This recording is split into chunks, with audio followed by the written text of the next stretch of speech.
Hello बच्चों, तो आज वापस से आपसे मिलकर बहुत खुशी हुई। आज हम अपने चैनल अनूप सिंह बेस्ट पे आपको वापस से मिलके मेरे को बहुत ज़्यादा अच्छा लग रहा है हमें।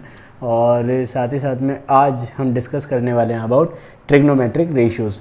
देखिए बच्चों, ट्रिग्नोमेट्रिक रेशियोज़ जो मैं चैप्टर आज स्टार्ट करने वाला हूँ, आज केवल इस चैप्टर का इंट्रोडक्शन पढ़ेंगे, केवल और केवल इंट्रोडक्शन। तो देखो, इंट्रोडक्शन में मैं आपके पास में केवल और केवल 3 पॉइंट्स के बारे में डिस्कस करूंगा। 3 पॉइंट्स कौन कौन से हैं? पहला है what is trigonometry. What is trigonometry? Okay, ये क्वेश्चन सबसे पहले कि ट्रिग्नोमेट्री है क्या। ट्रिग्नोमेट्री आज हम पढ़ने वाले हैं, लेकिन ट्रिग्नोमेट्री होती क्या है, एक्चुअल मीनिंग क्या है ट्रिग्नोमेट्री का। सेकंड, आज जो हम पढ़ने वाले हैं वो है about why we study it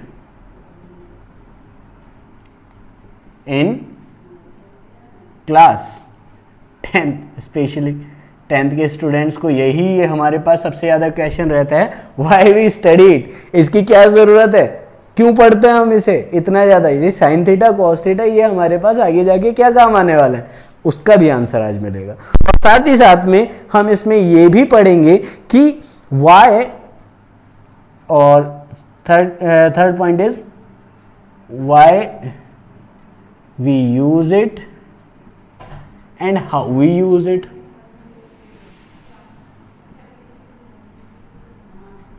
in our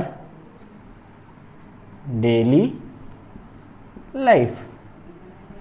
it means आप इसमें बहुत सारे क्वेश्चन बना सकते हैं, just like what is the importance of it, why we use it, what is the importance of trigonometry in our life and all. ये सारे के सारे क्वेश्चंस आपके बन सकते हैं।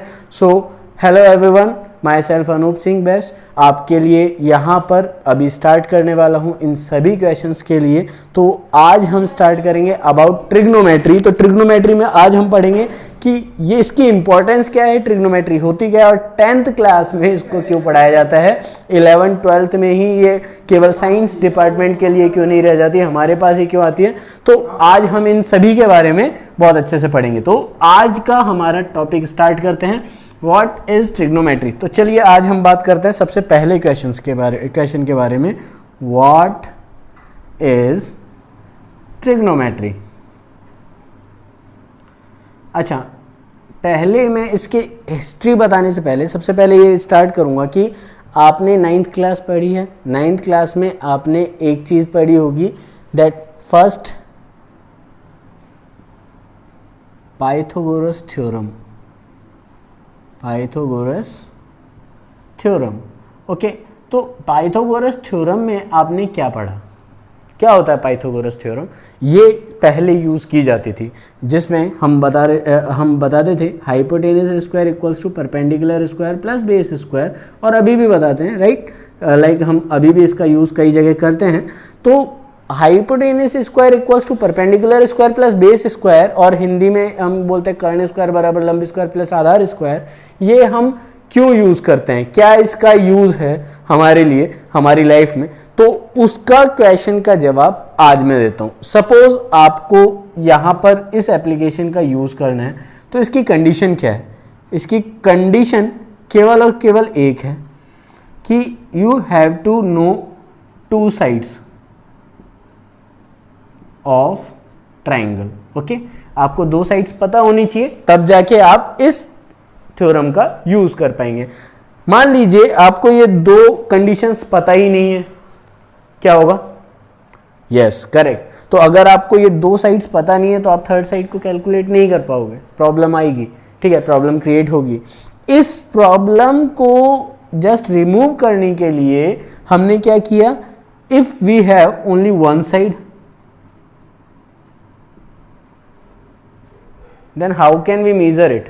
जस्ट लाइक मैं अभी ये बताता हूं कि मान लीजिए आपके सामने बुर्ज अल खलीफा है मजाक नहीं, बुर्ज अल खलीफा के बारे में बताया। चलो इंडिया की बात कर लेते हैं, कुतुब मीनार दिल्ली हाई अलर्ट पे है मानता हूँ अभी, लेकिन फिलहाल के लिए दिल्ली में अगर मैं बात करूँ कुतुब मीनार की आपको हाइट मेजर करनी है, आपको केवल और केवल एक चीज़ पता है, या तो उससे डिस्टेंस बस दूसरी कोई साइड पता है आपको? जस्ट लाइक आप यहाँ खड़े हैं इस पॉइंट पे, कुतुब मीनार यहाँ है इस पॉइंट पे, ठीक है। तो कुतुब मीनार यहाँ अगर आपके पास होगी और आप इधर खड़े हैं यहाँ पर, तो जनाब ये बताइए कि आपको यहाँ से क्या क्या मेज़र करना है। जस्ट लाइक ये तो बन गया, लो हाइपोटेनियस भी बना दिया मैंने आपका।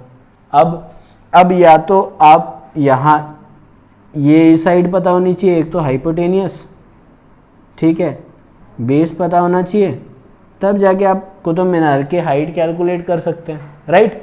लेकिन अगर आपके पास में केवल और केवल एक ही साइड है, only one side, in that condition we use one thing, that is trigonometric ratios. Trigonometric ratios का यही यूज था बेटा।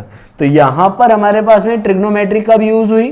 पहली चीज, ट्रिग्नोमेट्री हमारे पास स्टार्ट होने के लिए फर्स्ट एक कंडीशन यहां पर थी कि आपके पास में ओनली वन साइड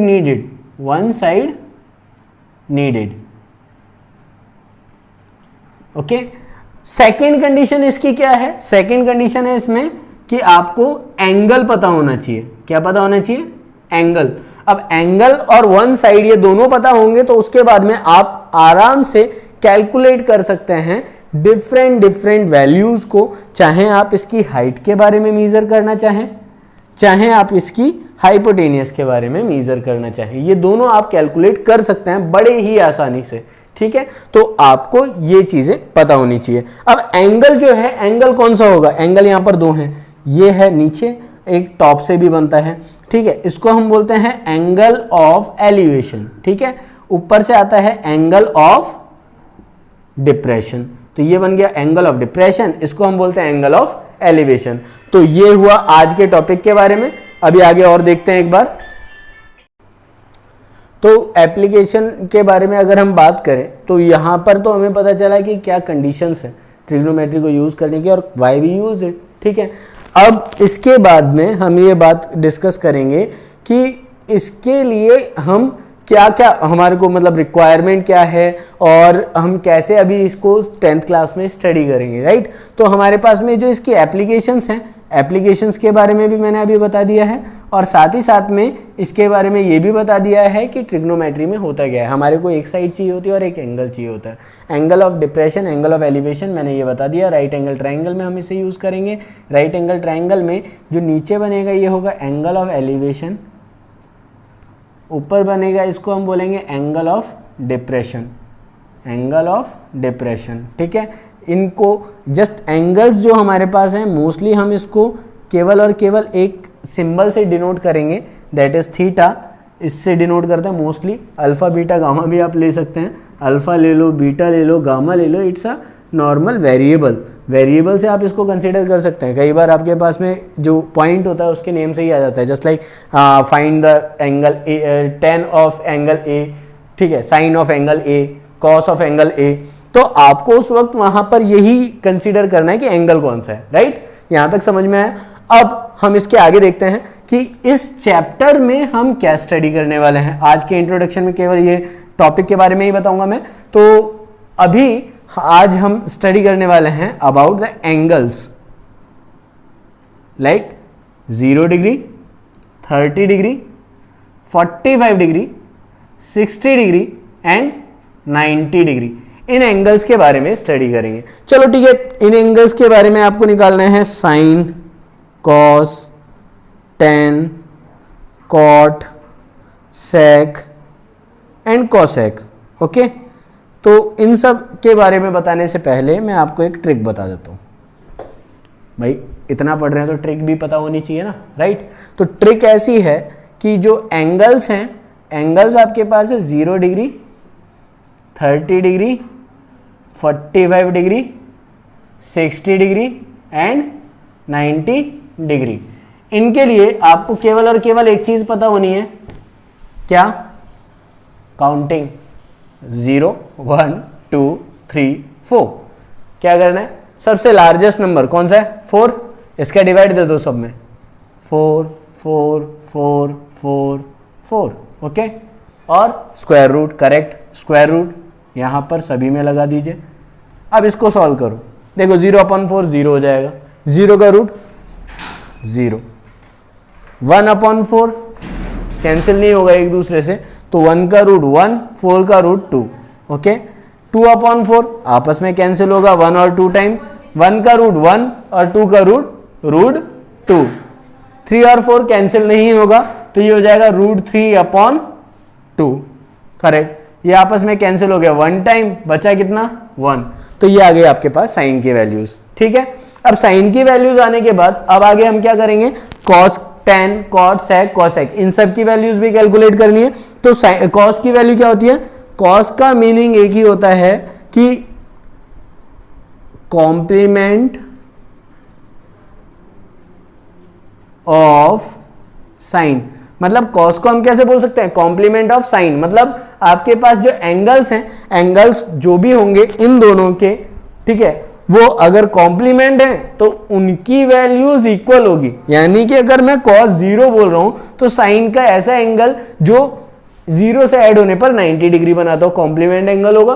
तो 0 + 90 = 90, तो cos 0 degree equals to sine 90 degree. तो यहां पर हमारे पास क्या आएगा, साइन 90 की वैल्यू 1, cos 0 की वैल्यू क्या आएगी 1। 30 के साथ 60, तो cos 30 की वैल्यू साइन 60 के इक्वल होगी, क्या आएगी √3/2। 45 यानी 1/√2, 60 30 यानी 1/2, 90 0 देन 0, करेक्ट। तो इस तरह से cos की वैल्यूज बन सकती हैं। आगे हम बात करते हैं tan की, तो tan में हमारे पास क्या होगा, sin/cos। तो tan थीटा के बारे में हमारे को पता है sin θ/cos थीटा, ठीक है। तो अगर मैं बात करूं sin θ/cos थीटा की, तो इससे आप tan थीटा को मेजर कर सकते हैं।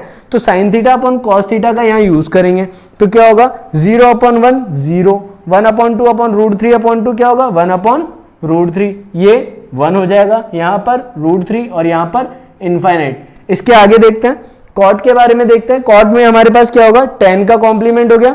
मतलब tan अगर मेरे पास है 90 डिग्री, तो वो cot 0 के इक्वल होगा। cot 0 की वैल्यू tan 90 यानी इनफाइनाइट, देन √3 1, 1/√3 और 0, करेक्ट। अब इसके आगे चलते हैं सेक में। सेक में हमारे पास क्या होगा 1/cos, तो 1/1 1 हो गया, 1/√3/2 2/√3 हो गया, ठीक है। 1/√2 यानी √2, यहां पर 2, यहां पर इनफाइनाइट, ठीक है। इसके बाद आते हैं कॉसेक में। कॉसेक में हमारे पास क्या होगा, साइन का आप इन्वर्स कर सकते हो, साथ ही साथ में कॉस जो है, कॉस का मतलब जो सेक निकाला था हमने, उसका भी कॉम्प्लीमेंट देख सकते हैं। तो यहां पर क्या होगा, ये इनफाइनाइट 2 √2 2/√3 और 1, ठीक है। तो इस तरीके से हमारे पास में कंप्लीट टेबल हम लर्न कर सकते हैं। आप एक बार इसे नोट कर लीजिए।